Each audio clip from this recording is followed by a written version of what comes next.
Good afternoon, everyone, and welcome to UNC Charlotte and the 8th annual 3MT Finals. I'm Dr. Catherine Hall-Hertel. I'm Associate Dean in our graduate school, and it's my pleasure to have you here today. And I know our participants are really grateful for your support, so thank you for being here. Before we get started, I want to take a moment to thank our sponsor, Raju Law.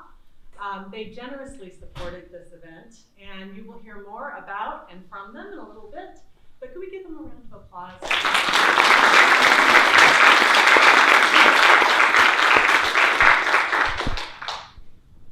Let me start by telling you a little bit about the history of 3MT.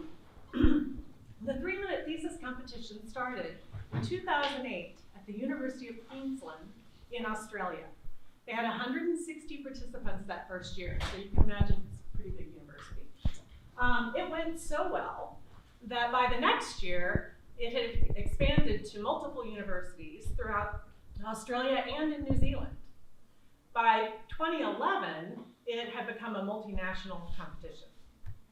It's now in 18 different countries at 350 different universities.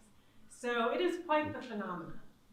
And I think it's easy to see why. As Jill said,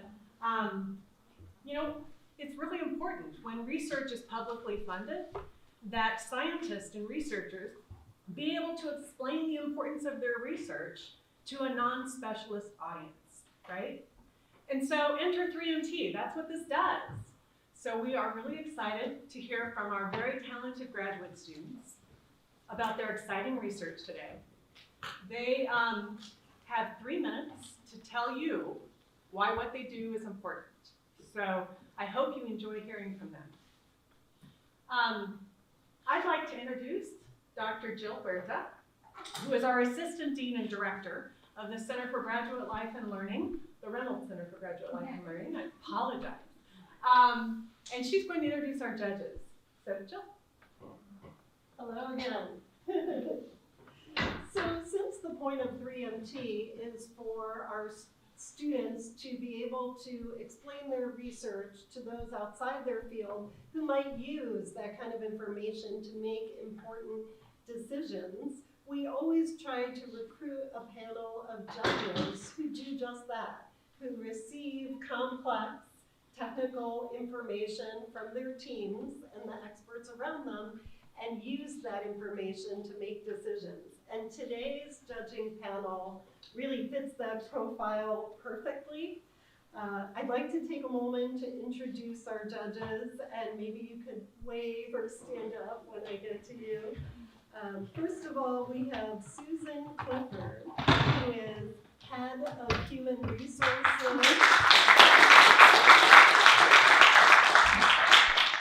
Susan is Head of Human Resources for Commercial Businesses at Equitable, which is an insurance and financial services company.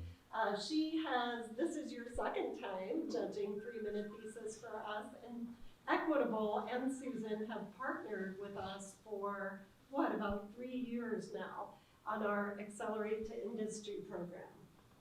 We also have Erin Katzner, who is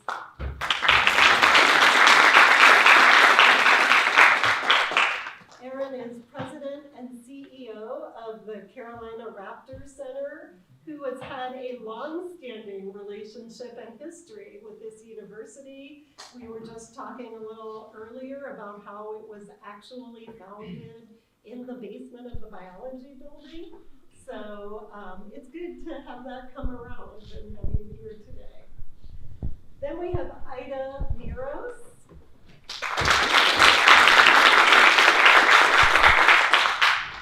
Ida is Senior Manager of Data Science at Lowe's. And Lowe's has built a very robust partnership with our School of Data Science. So good to have you here today. And then last but not least, we have Senator Mujtaba Mohammed.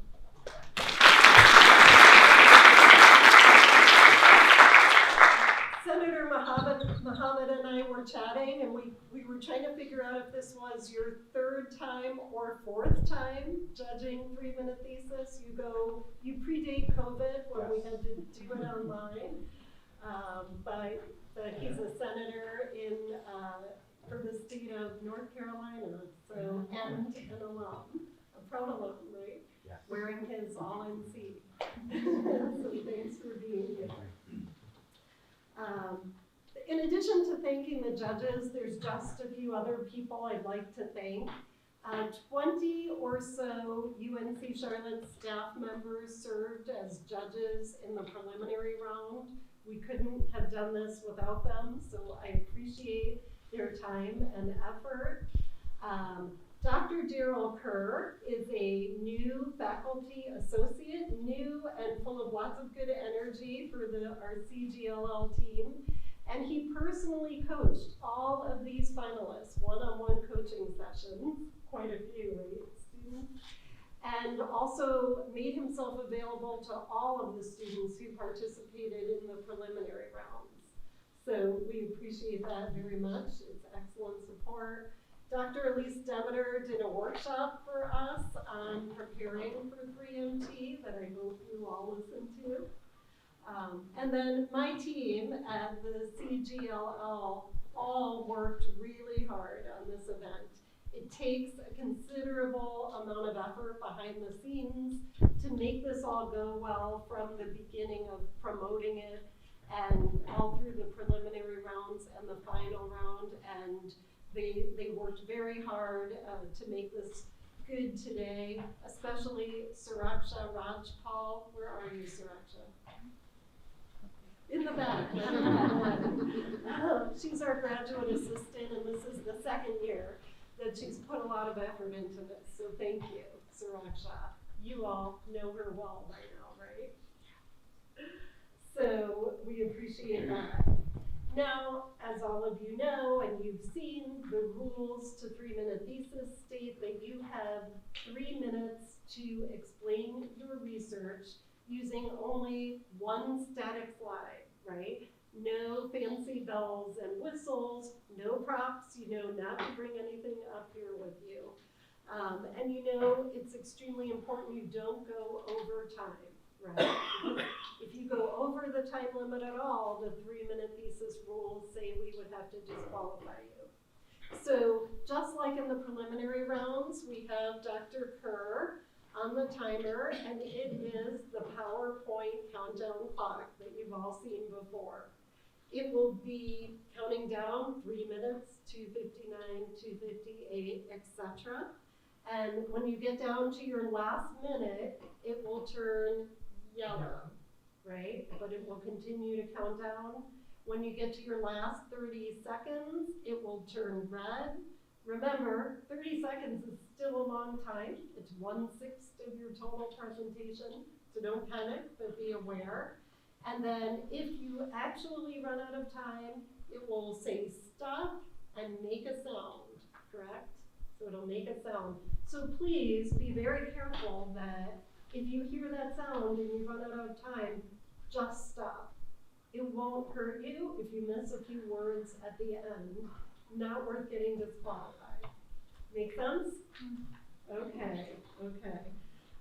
Today's competitors will be judged in 2 categories. One is comprehension and content. So did they hit the topic and the key results and the significance and outcomes, and did they communicate that clearly?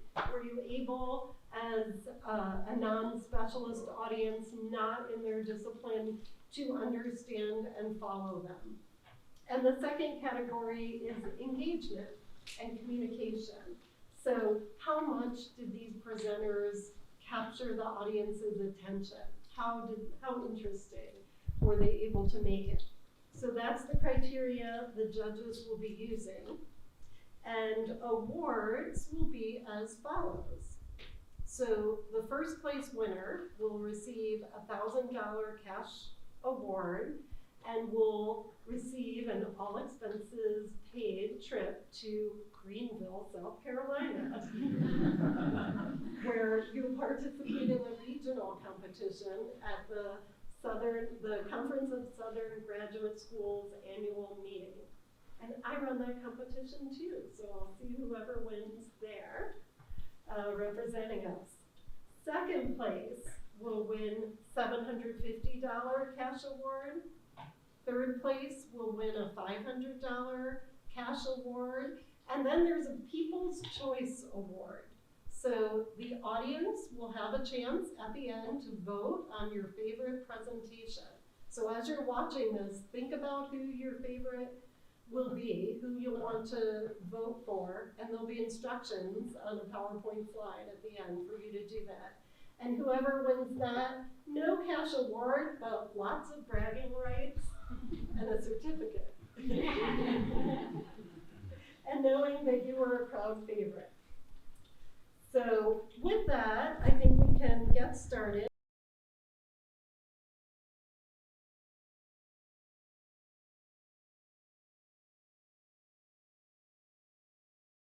From the PhD program in biological sciences.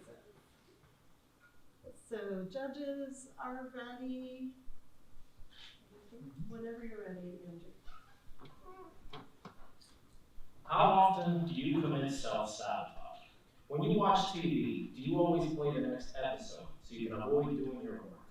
Or perhaps you get yourself really nervous before public speaking, like yours truly. We're used to the idea that self-sabotage is psychological, like it's a personality flaw. But the physical human body is just as capable of self-sabotage, regardless of your own intentions. The brain, for example, is notorious for doing this during inflammatory diseases such as meningitis. And I'll tell you how. It all begins with bacteria invading the brain, holding it hostage. Your brain cells react to this by sending multiple signals out into the bloodstream, telling your white blood cells to come up and fight the invaders. That is part of what makes an effective immune response. However, 80% of those who die from brain inflammatory disease do so within the first 24 hours. I mean, just imagine walking into the ER with a headache 4 times as intense as your last hangover, and 8 to 12 to 16 hours later, you just die. Why does this happen if the brain can't create an effective immune response? Well, the short answer is because sometimes that response is just too powerful. You see, white blood cells exist to combat, but if too many of them concentrate into one location, in this case the brain, they will not distinguish between bacteria and your own brain tissue. And so if it was me that was a victim, I'm getting brain damage because my own white blood cells are betraying me. As a biologist, it's hard not to take that personally. And it seems that I did because my research has something to blame, and it's called substance P. Substance P is a molecule naturally released by the nerves. It's part of the reason you can feel pain in the first place. But when it's released during a bacterial brain infection, it has a couple of nasty side effects. I want you to think of substance P as that instigator of the friend. You know, the guy who's pretending to help, but is really spreading drama everywhere, just turning everyone against each other. We have evidence showing that when your brain cells detect that bacteria, substance P makes those brain cells release even more signals into the bloodstream. And so because of substance P, you have more white blood cells traveling to the brain. And just like that, substance P has neutralized your ability to create an effective immune response, trading it instead for an overpowered one. And so now we're using blockers to stop your brain cells from interacting with substance P so that we may prevent our brains from committing self-sabotage and give the victims more than 24 hours to fight for survival. Thank you very much.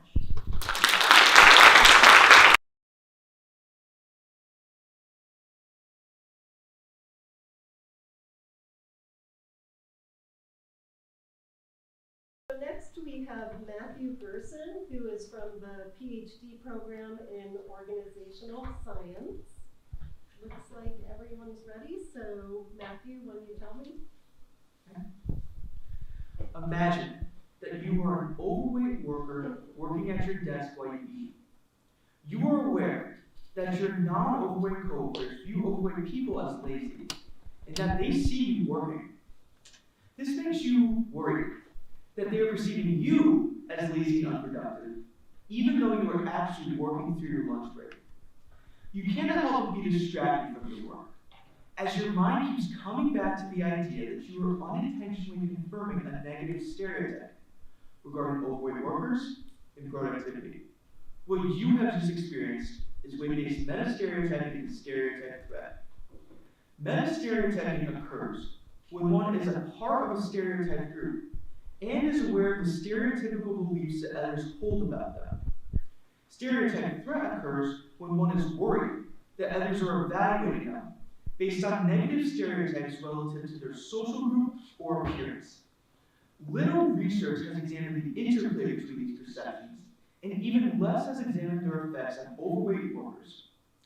Over 70% of adults in the United States are either overweight or obese, and negative stereotypes about these individuals are rampant.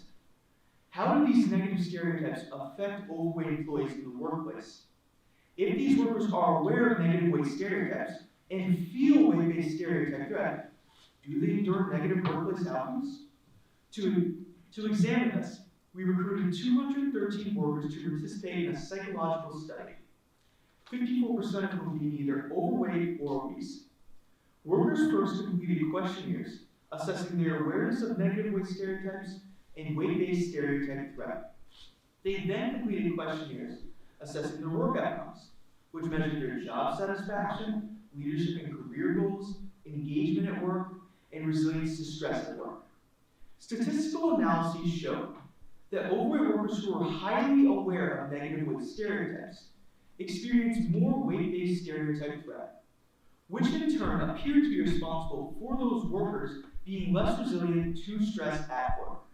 However, being highly aware of negative weight stereotypes, even without experiencing weight-based stereotype threat, appear to be responsible for those overweight workers having lower job satisfaction, lower work engagement, and being less likely to see themselves as workplace leaders. This suggests that the awareness of weight stereotypes alone is enough to decrease overweight employees' well-being at work.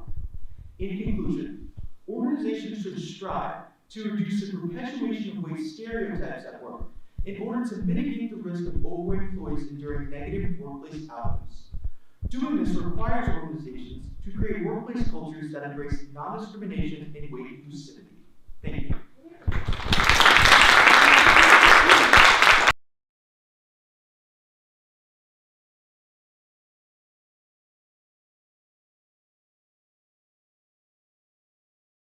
We have Jennifer Gilby, who is in our Master's in Bioinformatics program. Okay. Alright, if I can get a quick show of hands, who's here has been in a football stadium? Yeah, pretty much everyone. So the average football stadium fits about 80,000 people. It's kind of hard to wrap your brain around that many people being in one space at one time. Now, what if I told you that in just 1 milliliter of wastewater, there are anywhere from 100,000 to 1 million microorganisms. Microorganisms can be beneficial to people in the environment, but they can also be quite harmful. The sheer magnitude of species present and the potential implications they can have on both public and environmental health makes identifying the microorganisms present in our wastewater a daunting yet critically important task. The purpose of this research was to do just that, create a comprehensive profile of the microorganisms present in North Carolina's wastewater and zoom in, take a peek to the looking glass. But in order to do that, we needed to take normal, smelly wastewater and turn it into high-quality, usable scientific data. So, over a 6-month period of time, we collected wastewater from across North Carolina, and from that wastewater we collected DNA. DNA is used to make RNA, which is the genetic blueprint of all living things and is unique from organism to organism. We then sequenced this DNA, which is essentially just reading it and putting the pieces together like a puzzle. With this information and different computational tools, we were able to identify the microorganisms present in our wastewater and start to look for patterns. Microorganisms can be dangerous. They can infect humans, animals, even plants.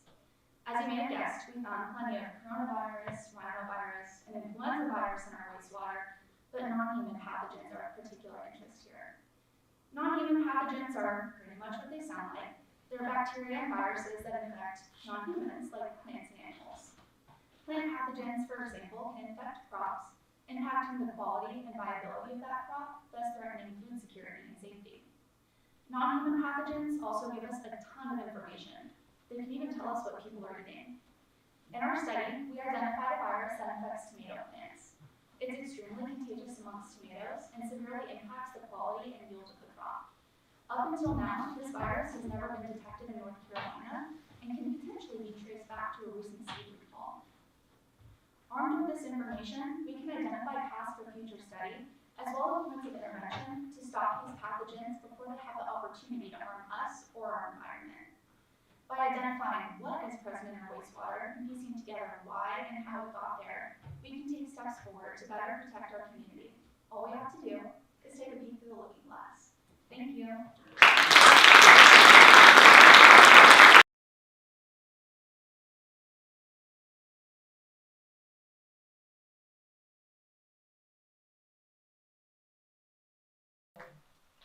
Next, we have Tanner Hardy from our Masters in Economics program. Tanner, let me know. If you were to open an art history textbook, look at every artist mentioned, and look at what city they're from, the city you would see most often is Florence, Italy. Furthermore, you would see that Florence is only mentioned for a 150-year span that we call the Italian Renaissance. Why does one city produce so many great artists such as Michelangelo and Leonardo da Vinci? And what explains its abrupt ending? Using economic theory and data from art history textbooks, I have one simple explanation: competition. What you need to know is that at this time, European cities were dominated by guilds. A guild is a political body that has the ability to enforce regulations related to its trade or occupation. For example, if you wanted to be a painter, but you lived in Paris, you had to join the Parisian Painters Guild. However, the Parisian Painters Guild has the ability to say, there are only 5 of us at any given time, and until one of us retires, we will not accept any new members. This means that guilds have the ability to create monopolies, squash competition, and earn more money with less effort.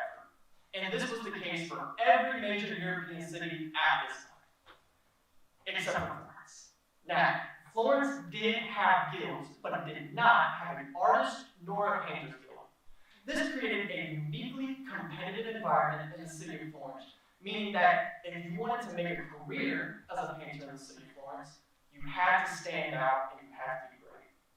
This is the main economic incentive that pushed artists to perfect their crafts, and it's why art in the city of Florence went from looking like this to like this, while elsewhere in Europe it was stuck looking like that for far too late to enforce. But this is where the trouble begins. As Florentine painters became worldly known for the quality of their work, they began to amass more money and more influence.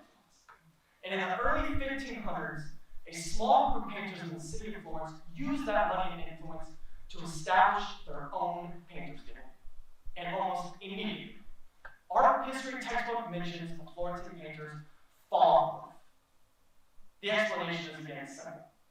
With this new guild allowing them to squash competition, they no longer had the main push they needed to create great works. The rise and the fall of the Florentine School of Art shows that competition doesn't just matter within everyday business context, but that competition can be seen in the very culture we produce as a society. Thank you.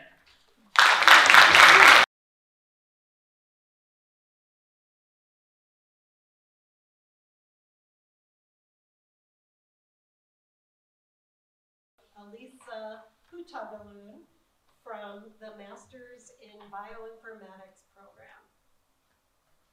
Let me know when you're ready. I want everyone in this room to raise your hand if you've ever seen a flying bat.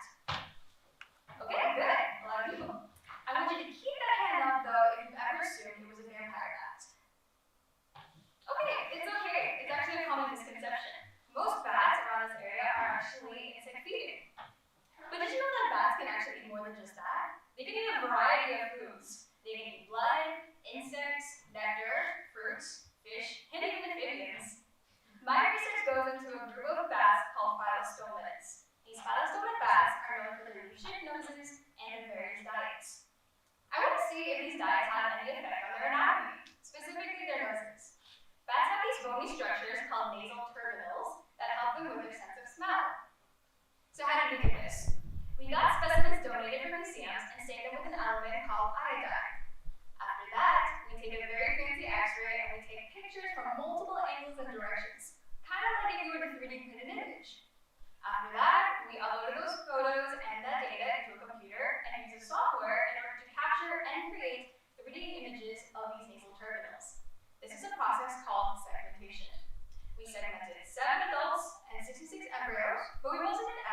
because we wanted to see how these nasal terminals develop as they grow.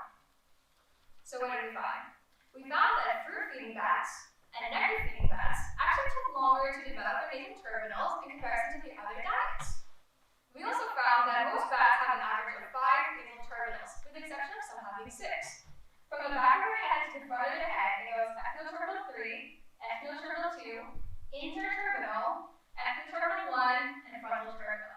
We found that echinoterminal 1 was actually the largest nasal terminal found throughout all the bats, regardless of species and regardless of diet. We also found that bats vary in development in their nasal terminals. Some of them can develop their nasal terminal as early as stage 15, and some of them can finish developing as late as stage 24.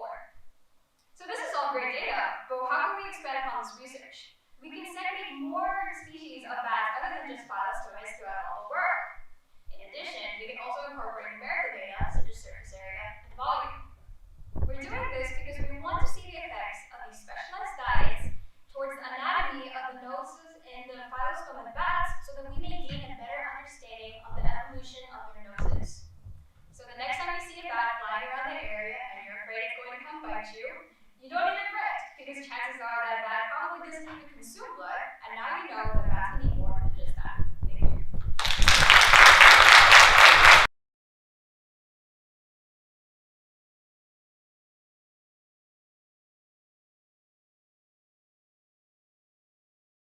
Amit Kumar, who is from the PhD program in Infrastructure and Environmental Systems.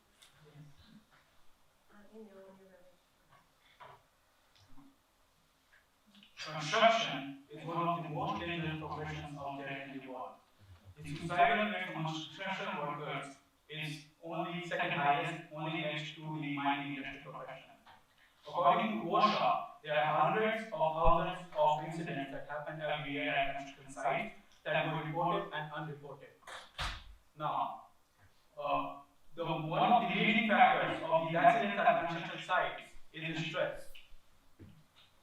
The stress causes distractions among construction workers, and they lose focus and cause accidents. Now, there is labor department which sees all kinds of construction as the same. And literature shows that recently there is a clear dichotomy between two types of construction, that is vertical construction and horizontal construction. Vertical construction could be something like residential, commercial, or high-rise apartment.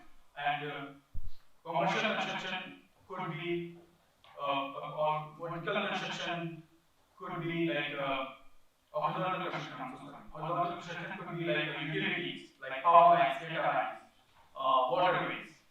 So now, in our study, we are trying to observe construction workers in their naturalistic work environments, and we are trying to observe their brain behavior and their physiological data, and we are also collecting their subjective samples from the workers themselves to take the brain activity, to analyze brain activity. We are using impact device, and to analyze the physiological data, we are using a smart sensing device that captures the physiological data. In case of the physiological data, actually workers' blood oxygen level, or heartbeat, or their perspiration rate. So all these attributes can be further connected to stress levels. So finally, like, as an impact of this study, these analysis can help us establish our case that vertical construction is indeed different than horizontal construction, and findings could be helpful for the people working in the industry of insurance, or worker compensation, or wage establishment, or creating better, safe environment for construction workers. Thank you.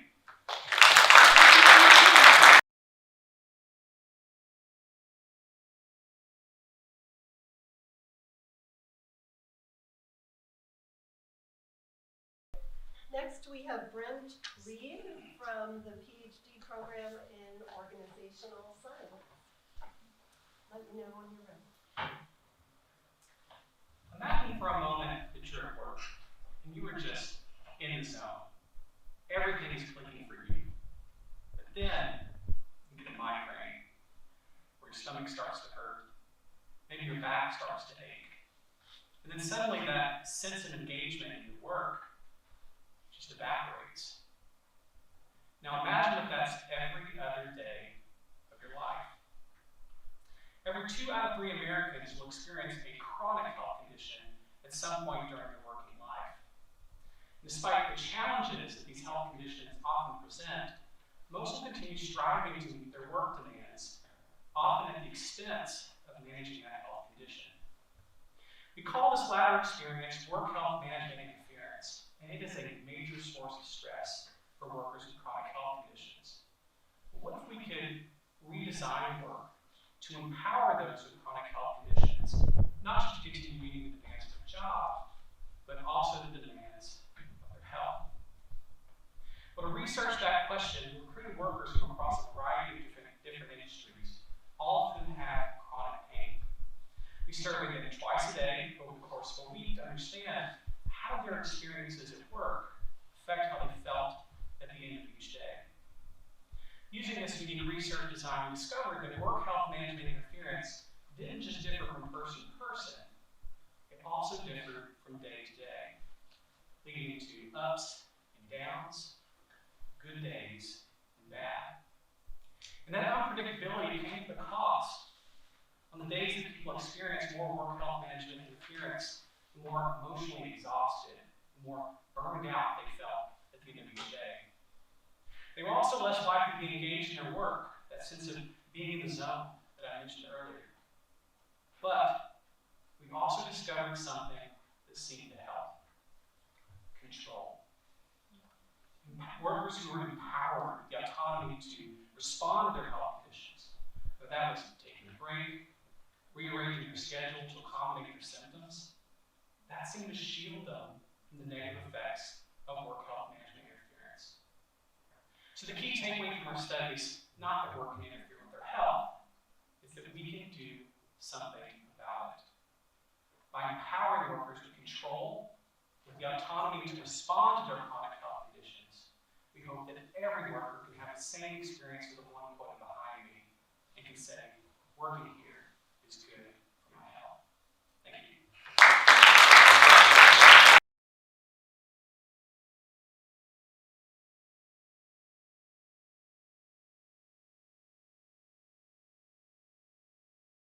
Next we have Allison Static from our PhD program in nanoscale science.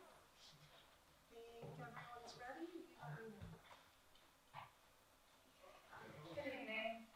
As you may know, antibiotics have done wonderful things for the last century, such as save lives. Unfortunately, the overuse and misuse of antibiotics have done just the opposite of that, and has contributed to the rise of antibiotic-resistant bacteria. These specific bacteria have developed ways that allow them to shield themselves from current clinical antibiotics and their single action of defense. This is a significant issue because now it's limiting treatment options for the person infected, and it can actually be potentially fatal. So what is it that I can do to solve this issue? Well, I can actually do something, or use something that's been around for thousands of years: antimicrobial metals.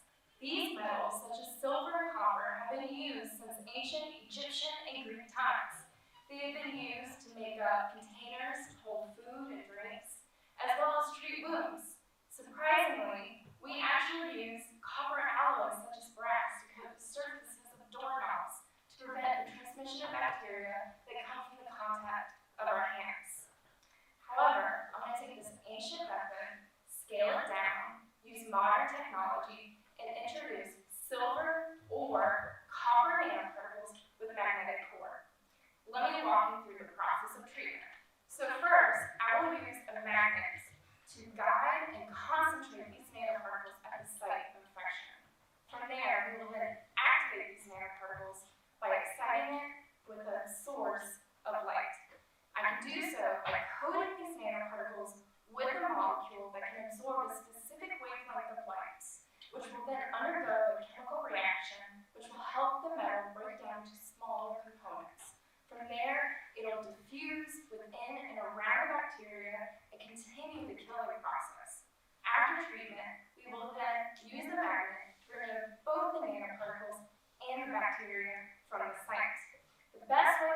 about this approach is think about Jurassic Park, the famous 90s movie that we all know. Think about how easy it is for those kids to get away from that single giant T-Rex versus the unfortunate Dennis who just couldn't get away from that whole pack of dinosaurs coming in from every angle. That is very similar to the approach that we're going with here. So as you can imagine, this is a much better approach in targeting, treating, preventing antibiotic-resistant bacteria and compared to today's clinical antibiotics. Thank you.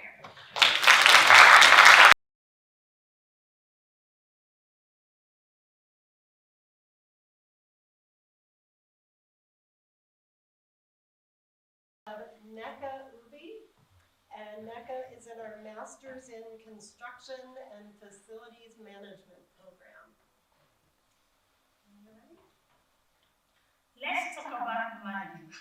How many of you ever considered salary as a factor when accepting a job offer? That is because salaries and wages remain one of the important considerations for any career choice across the globe. Knowing about salaries is so important that the U.S. Department of Labor has a weekly issue on the salaries of full-time employees, which as of last week was $1,100 per week. If I walk around this room and ask people what they think the salaries of doctors, lawyers, or even the tech folks are, they may have an idea. But if I ask the same question for facilities manager, they may say, who are facilities managers? Well, these are the people behind the seamless operations of our buildings and facilities. Talk about the school environment, our office spaces, and even sophisticated buildings, like that one. They ensure that these spaces are safe, efficient, and meet our needs. To know their salary, we collected data from 1,500 facility managers across the US, and we analyzed this data considering unique variables such as age, education, experiences, and qualifications. What we found is that the average salary of a facility manager is $107,000. We also tried to check the salary, the common degrees held by this facilities manager, given that the profession is a growing one. We found that those with engineering-related degree ranked the highest with about 136,000, followed by those with an MBA degree, earning about 114,000. Now to the highlight of the research. We found that at the entry level, the male facility manager earned higher than the female facility manager, 91,000, 92,000. But as they begin to progress their career, senior manager, senior executive, they begin to earn higher than the male counterparts. Why is that? Well, I also want to know, but this will be uncovered in our next research. But until that result is out, this particular research is very important to prospective college students, graduating college students like myself, facility managers looking to scale their careers, and the human resources. Also, similar professions in the construction industry, and every one of us that use the internet to seek insights on salaries. Thank you.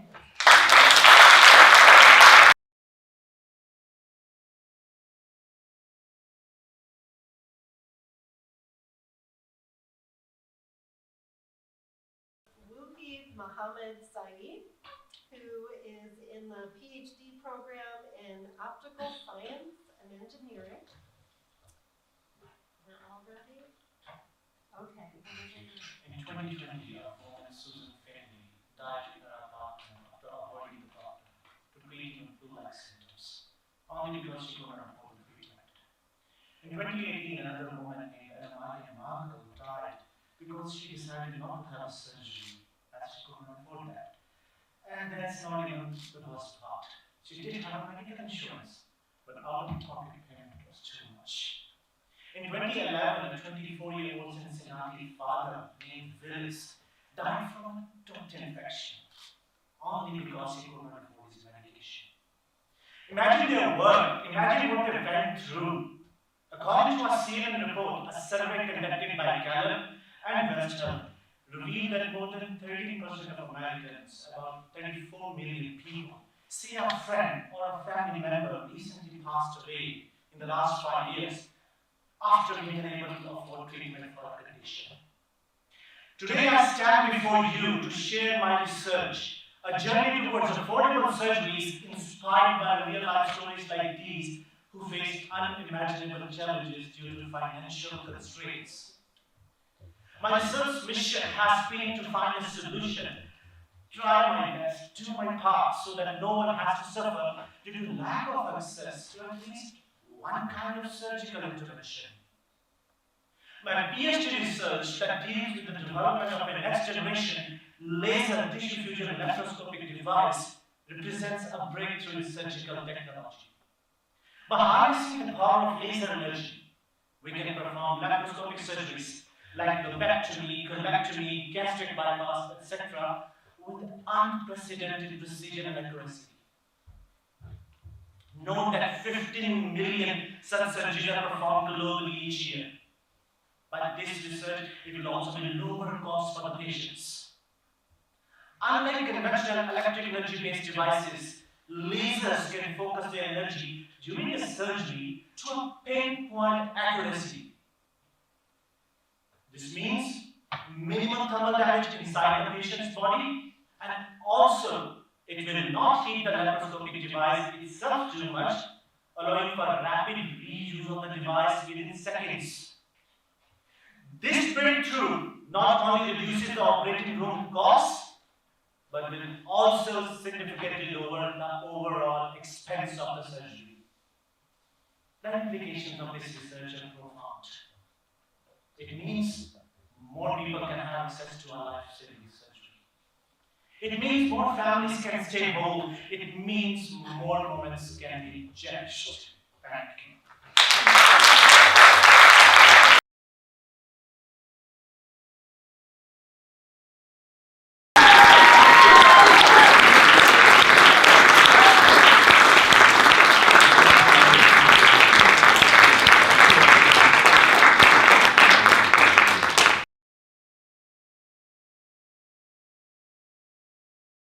I'd like to invite Dr. Laura Young, the Associate Director of the Center for Graduate Life and Learning, to come up and introduce you to our sponsor as soon as I leave the room with the judges to tabulate scores.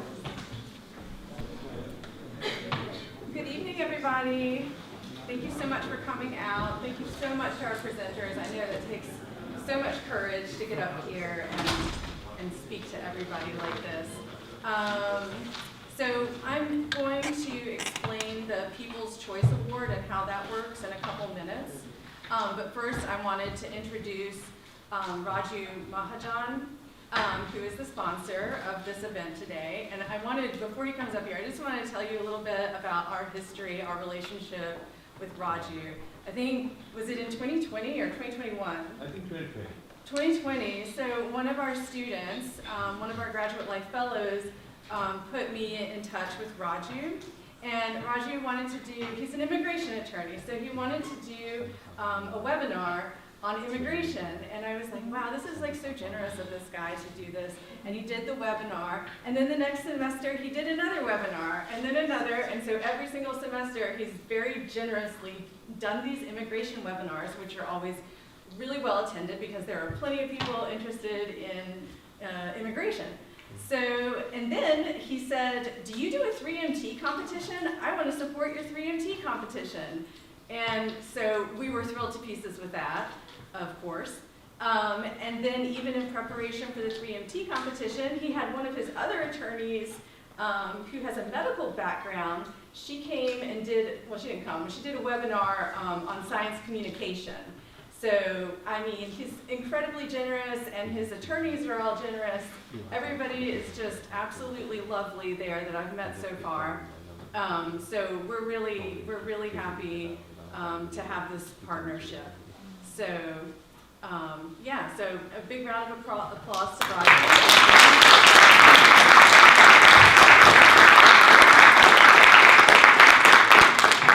So he's going to come down here. You want to speak a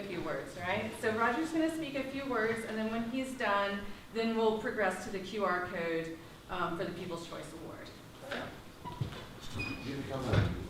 You come down? Yeah, come down. If you want to. Oh, yeah, of course. I love to talk.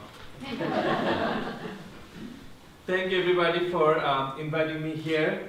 As she just said, I have a long history with UNC Charlotte, and it is my absolute honor and privilege to be here today. And yesterday we went for a dinner, and she asked me why I was interested to be involved with TMT. So let me tell you a little bit about myself, and I'm going to answer that question in front of all of you. Back in 2011, I came to America to study Masters in Media Studies. And I did my research in, it's a comparative study between Batman, an American superhero, and a Bangladeshi, Bengali superhero called Nil Kamal. And I recently published this book. And after my graduation with a media degree, I went to law school. I graduated with a JD degree. And I started my practice in 2019. It's been only like a little less than 4 years. Within these 4 years, I am very successful. I'm very, sometimes it's hard to say about myself that I'm very successful, but I'm very proud to say that we have 8 attorneys, we have like 100 people working from 5 different countries in the world. And how I did this tremendous work within a very short time, those who know about law, in legal industry, it takes time to build a company, to build a reputation. I did it because I'm very good in communication. I believe communication is key to success for many things. Today, those who presented, I believe probably there is a way better researcher than you, doing some research in some lab. But if you cannot effectively communicate with your knowledge to the other people, in many cases it doesn't bring as much fruit that should be brought to the society. For no matter what you do, as a professor, as a lawyer, as a doctor, as an artist, if you cannot express yourself, your idea, your thinking, it will not bring enough benefit to the society. That's why I always emphasize on communication, to express yourself. That's why I was interested in TMT competition, 3-minute thesis, and I will keep doing it. Anytime I go anywhere, I do a lot of speech. I go to a lot of universities, I go to high schools to talk, encourage students to be a lawyer. I'm very happy to be a lawyer. That's why I encourage everybody to be a lawyer. Anytime I tell them, communication is key, no matter what you do. So again, I really thank you and thank everybody to let me talk. I love talking. I love to go to universities. Luckily, 60 to 70% of my clients are international students. That's why I go to like 4 or 5 universities in every semester, do talk, and it's good for my business. I love being in universities. I don't know why, I just love it. So thank you again. Thank you.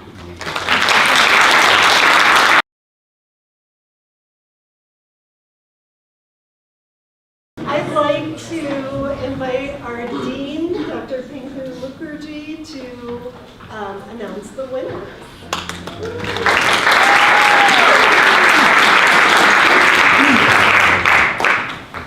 This, I'm sure, was really tough, okay? And you all have done such an amazing job.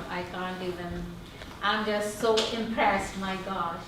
From the time I did PhD, Raju, you're correct. I had no skills in people speaking or public speaking at all. Nobody taught us. So this is amazing. We are really proud of all of you, and I know this has been a difficult road, but here you are. Everybody is a winner, but we have to pick. So I'm going to start here with the People's Choice, NECA UB.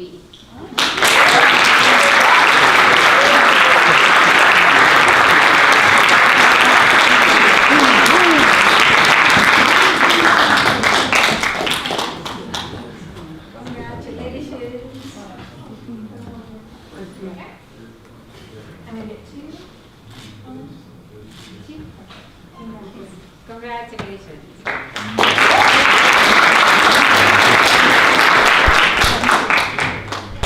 The third place goes to Allison Static.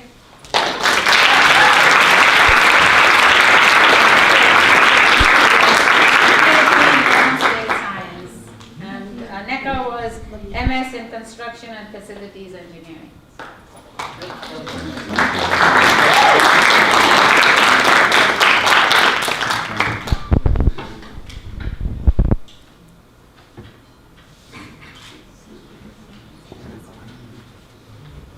Okay, the second place goes to Brent Reed.